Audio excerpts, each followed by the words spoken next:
ବ୍ଲକ୍ରେ।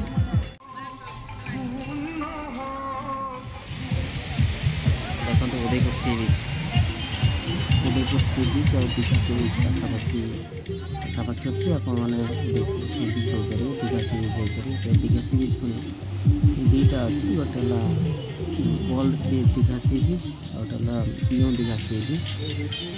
ଦେଖନ୍ତୁ new Digha sea beach, এই ସି ବିଚ୍ରେ ମୋଟରସାଇକେଲ ଚଲାଇବାର ମଜା ନେଇପାରିବେ। ଏଇଠି ବହୁତ ନାଲି କଙ୍କଡ଼ା ମଧ୍ୟ ଦେଖାଯାଆନ୍ତି, ଆପଣ ଯାଇକି ଦେଖିପାରିବେ, ବୁଲିପାରିବେ, ତାକୁ ଦେଖିପାରିବେ। ତାପରେ ଇଏ ହେଲା ନ୍ୟୁ ଦୀଘା ସି ବିଚ୍, ସେଥିରେ ଆପଣ ଯାଇକି ବୋଟିଂ କରିପାରିବେ। ସାଧାରଣତଃ ଡିସେମ୍ବର ଜାନୁଆରୀ ଏଇ ମାସରେ ଅଧିକ ପର୍ଯ୍ୟଟକ ଆସନ୍ତି। ଆପଣ ଇଏ ଦେଖନ୍ତୁ ଦୀଘା ମୁହାଣ।